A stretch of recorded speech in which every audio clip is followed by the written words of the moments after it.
Glad to see you all here. You know, if somebody would have told me about 4 years ago that this is where I was going to be and in a fight for my life, I would have said, "Are you kidding? It's the Orange County Board of Education. Nobody even knows about us." And it was pretty much true 4 years ago.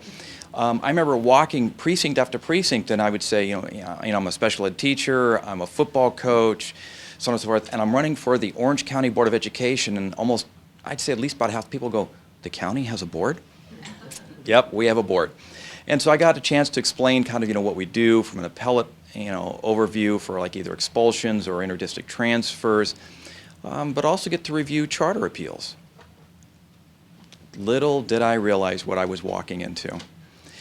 And I have to say that with my good friend, Dr. Ken Williams, there is no way I could do this without him being on the board. I joke that he's my playmate in the sandbox because I get to sit on the same side as he when we get the sand kicked in our faces from at least one other person.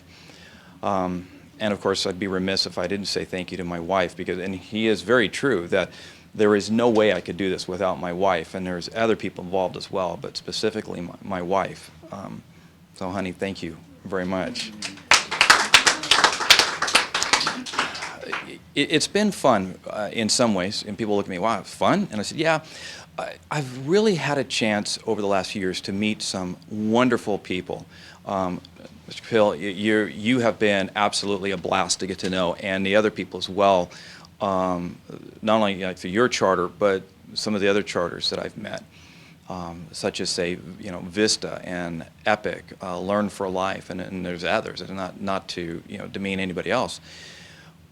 What I've found is that everyone I've talked to that has come before us bringing a charter, their sole purpose is to try to educate kids in a manner that involves the parents, and it gets the parents involved, but it also gets the kids out of their shells. But what was even more unique was when I got a chance to talk with some of the kids, and I have met kids at 5 different charters now. And without a doubt, they all say, "I feel safe coming to this charter school. There's no fights, there's no bullying, there's no expulsions." And it's not like, little Johnny deserved to be. No, they're saying, everyone wants to be here. And when I go and talk to the administration, I'll say, "Well, what's your attendance ratio?" And without a doubt, I usually either get 98 or 99%. And when I talk about, performance index, they're all pretty much off the chart. One charter school, Oxford Preparatory Academy, kind of brag on them a bit, one year they had a 993 out of 1,000, and they're down in Capitol Valley. I don't think anyone in the state has ever had that high. Well, they were taken to task. So the next year when they opened on up, they did their lottery. 1 in 4, 25% of their student population were special need kids, and then that's my background. Every child took the test at the end of the year in testing, and they plummeted from a 993 to a 990. And I joke, I go, slackers. But yet, in the district that they were in, the overall district average fell by 12%, or 12 numbers. And I was thinking, like, how in the world can anyone be giving you grief when you are meeting and actually exceeding what's set out there for our standards? And that's what cemented in me, we need more parental choice. Because what I found out is that by not only talking with the kids, talking with the teachers and administrators, as a general rule, they're all very thankful where they're at. And what few parents have been able to talk to, and I say few because that's in relative terms to the amount of kids and teachers that I've had a privilege of speaking to, every parent that's involved with the charter school says, "Thank you." I have yet to run across a single parent who says, "Darn, we have to go to a charter school." I haven't run across that, And what's also kind of neat is that a lot of people don't understand that, by the way, charter schools are public schools. They think that they're some private entity when no, they're a public school. But it's also kind of a privilege to go to these charter schools, so that if someone really is not conducting themselves in a conducive way, that charter school has some extra options to say, well, you know what, if you don't like it here and if you're going to be a disruptive influence, well, we're going to keep it a conducive learning environment for the rest of the kids, and we're going to take some other options which can lead up to an expulsion. Even though they have that option, and I think they have a far easier option to expel or to suspend students, when you look at the numbers, it's the exact opposite. As a general rule, it never happens at the charter schools. That gave me pause. I'm going like, you all have to be doing something right. About a year ago, while Ken and I, and then also with Linda Lindholm, as we were now fighting for more parental rights, and that's really what this is all about, Gloria Romero approached me and said, I would like to support you for your reelection, and I'd like you to use my endorsement for your reelection. And my first thought was, does she know I'm a Republican? You know?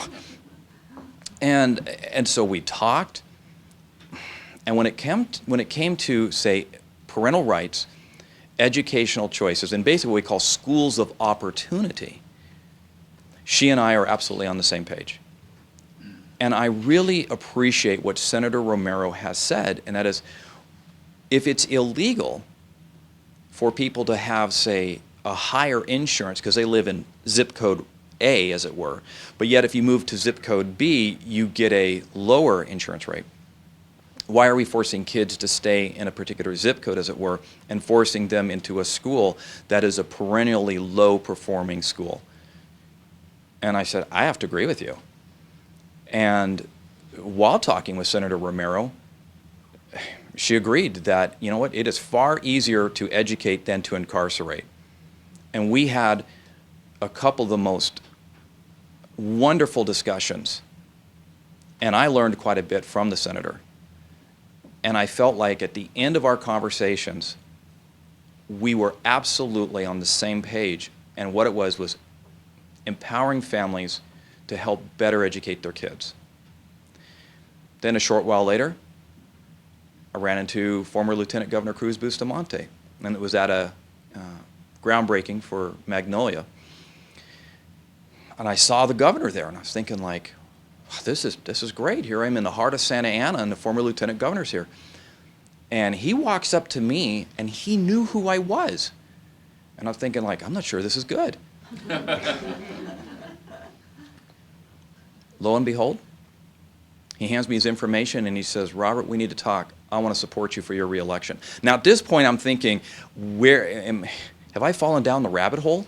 Because here are two powerful now Democrats, and they're wanting to support me. Over the course then of this last year, I've run across many declined estates, libertarians, even Green Party, and other Democrats who have said, you know what, on this educational aspect, we are going to absolutely support you because of what you're trying to do. And I know that the other side is absolutely in a panic. And it's not that the other side is really against education, but it's kind of like what Ken talked about. It's a lack of power. It's a losing of power. And when I get a chance to talk with teachers privately, whether it's in LA County or here in Orange County, privately, they all tell me Common Core has got to go. Very, very few teachers do I run across and say, I love Common Core. It's not out there. But more times than not, I'd say at least 4 out of 5, they cannot stand Common Core. Now, this is privately. And then they'll also say, hey, publicly, we're told we have to dance the jig on this and say we love it. When I talk to administrators privately, they'll say one of their biggest problems is tenure. Only because, not that every teacher that's tenured is bad, they're saying no, but there's a few that are, but we can't get rid of them. Charter schools, the teachers do not have to join a union. Now, as Cruz Bustamante and I discussed, I've said, you know what, if a group of people want to unionize, they can, I'll get out of their way. And if they don't, then don't force them. Don't force someone in or out. Free moral agency. The former governor agreed with me, and he says, there is no reason why that shouldn't be allowed. Now, to be fair, the lieutenant governor is very strong union. No surprise. But he agreed with me that people do need to be given the right to choose.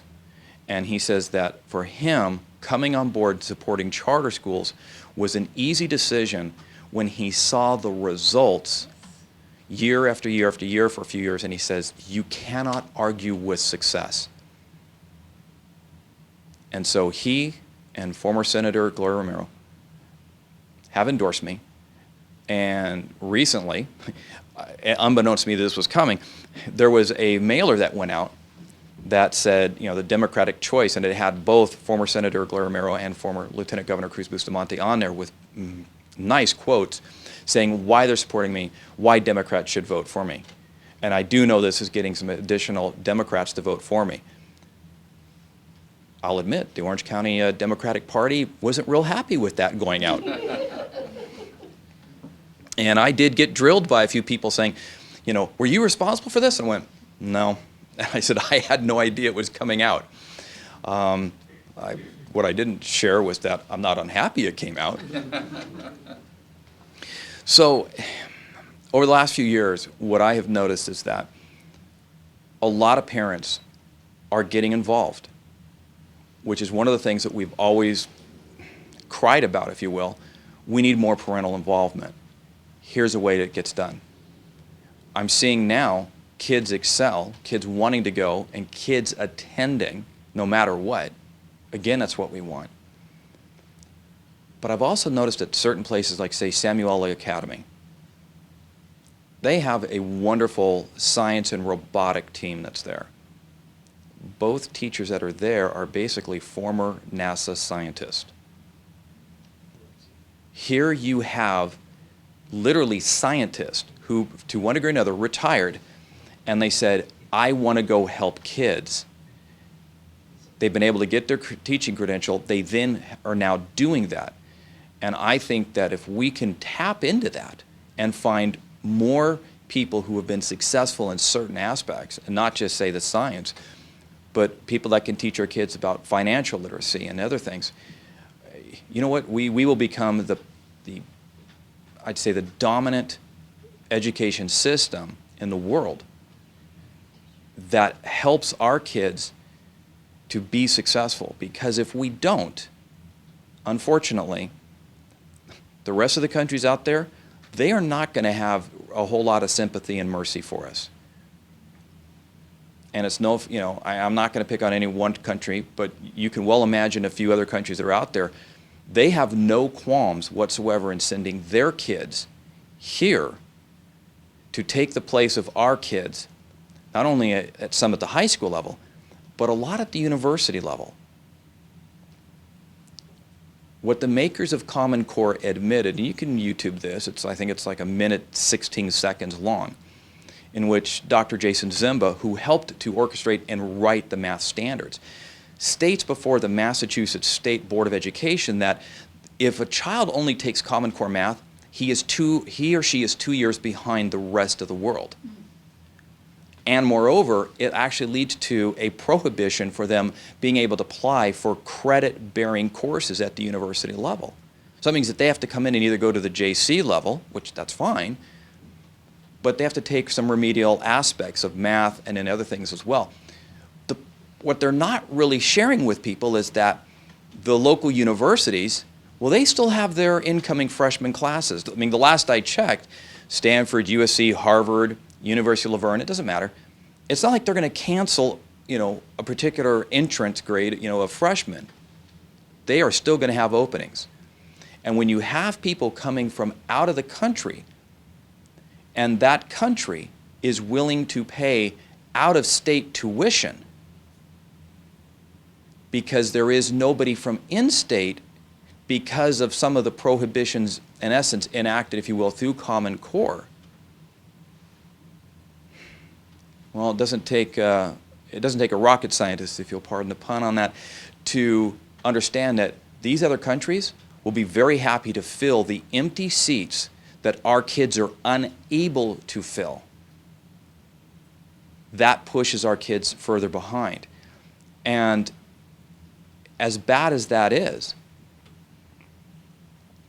some of the initial research is showing that those kids who come either from, say, a socioeconomically disadvantaged, maybe it's English as a second language, traditional, I'd say minority groups, they're some of the ones that are going to get hammered the worst. And there is no way to unring that bell.